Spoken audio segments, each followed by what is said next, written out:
I recently had the opportunity to sit down and talk with author Laura McKowen about her book, We Are the Luckiest, The Surprising Magic of a Sober Life. I hope that you'll enjoy the interview. Tell us about the title of your book, We Are the Luckiest, and how it came to be. So when I went to get sober, I thought it was obviously the worst thing that could happen to me, and that people who could drink normally were so lucky.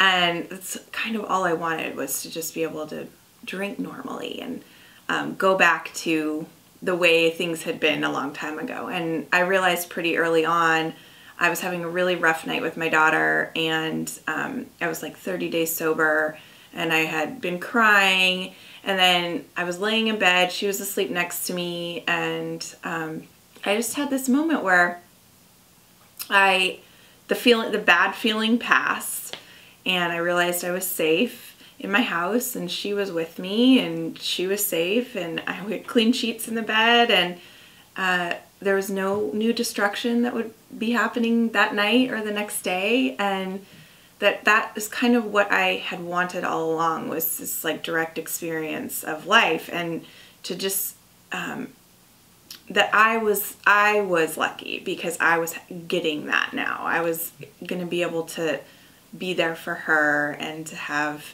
to really like wake up to how beautiful my life was. I posted that on Instagram, something to that effect, and said we are the luckiest, and made a hashtag out of it, and then it became a thing. That was years ago. So it was the obvious title for the book when, the time came. It's a great title, and it's still a very popular hashtag, right? It just kind of continued on. Yeah. People use it to kind of come out sober, or just to count themselves into, this community, which is amazing. Yeah. And while drinking was your thing, you encourage your readers to recognize their things that are standing between them and their biggest lives, which I really enjoyed, because drinking is not my thing, but I have plenty of other things. So can you talk a little bit more about that and give us an example or two of what someone's other things might be? Yeah, I mean, really anything that keeps you from being present to your life. We have a million ways that we make it very easy to check out in our society, right? Overworking, drugs, alcohol, food, addictions like technology, watching too much Netflix. Or it can be also like facing a death in your life, or a divorce, or having some trauma that you have to work through. I mean, anything that really holds you hostage and forces you into, is keeping you from what you could be. And we all have something. We all have many things. Mine, like I just say, it happens to be alcohol. That was my thing. But they're always an invitation, right? It's always an invitation to something bigger. Yeah. But we don't like it because they're painful. You know, our things are painful. Yeah. And one of my favorite quotes from the book is, "We feel like we need a real reason not to drink, as if a clear mind, a clear heart, and a still small voice urging us to stay present aren't enough." Mm-hmm. I'm curious if your relationship with that still small voice has shifted since you've gotten sober, and if so, how? For sure. It's not so quiet anymore. I trust it more. My experience with that still small voice, I think that's our soul speaking to us. And it does speak quietly and in very simple terms. Yes, do that. Don't do that. No more. Give up. Let it go. Things like that, that are more quiet than our mind, which is what we listen to all the time, right?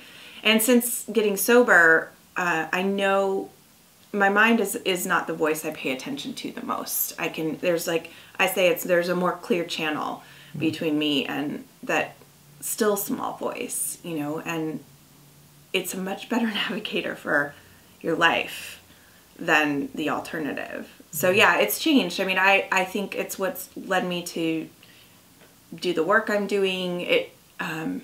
It's intuition, it's a clear connection, I think, to God, or my truest self. Yeah. Yeah. Yeah. And you say that instead of asking, is this bad enough for me to have to change, that the question we should be asking is this good enough for me to stay the same? Will you talk a little bit about that? Yeah, so especially when it comes to something like alcohol, where we have this very clear, we have this idea that it's very black and white, that it's either you can do this and it's fine no matter what it looks like, no matter how much havoc it's wreaking in your life, or you can't because you're an alcoholic. So that came from this idea that, like, you don't have to wait till something is bad enough to qualify as a label for you to want to change it. It's okay. Like, you're allowed to change before it's a disaster. And if you look at any behavior or anything that, again, is like causing you to not be present in your life, changing that is really like a matter of life and death, right? It's a difference between being awake and just living.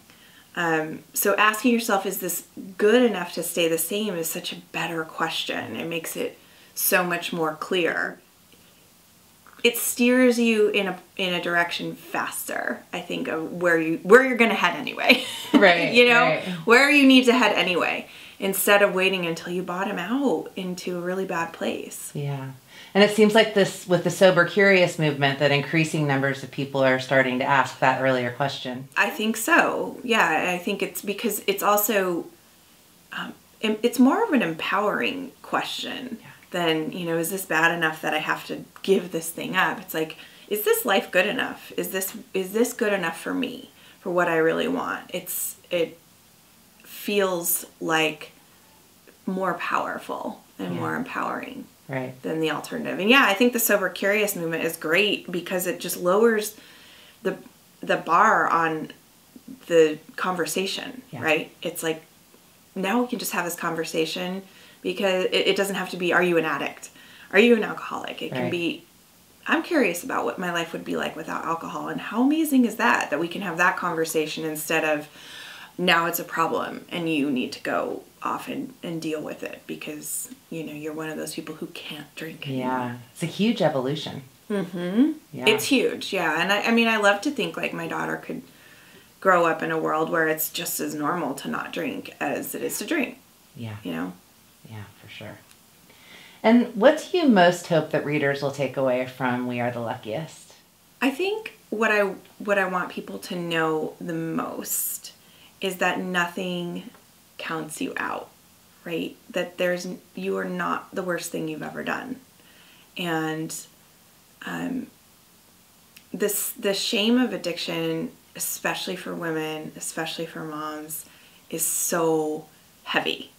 And I want people to know, whether it's addiction or something else, that you are bigger than this thing, that whatever your pain is, whatever the worst things you've ever done are, that's not who you are. And that they are an invitation. And that there's this much bigger life waiting for you on the other side of that.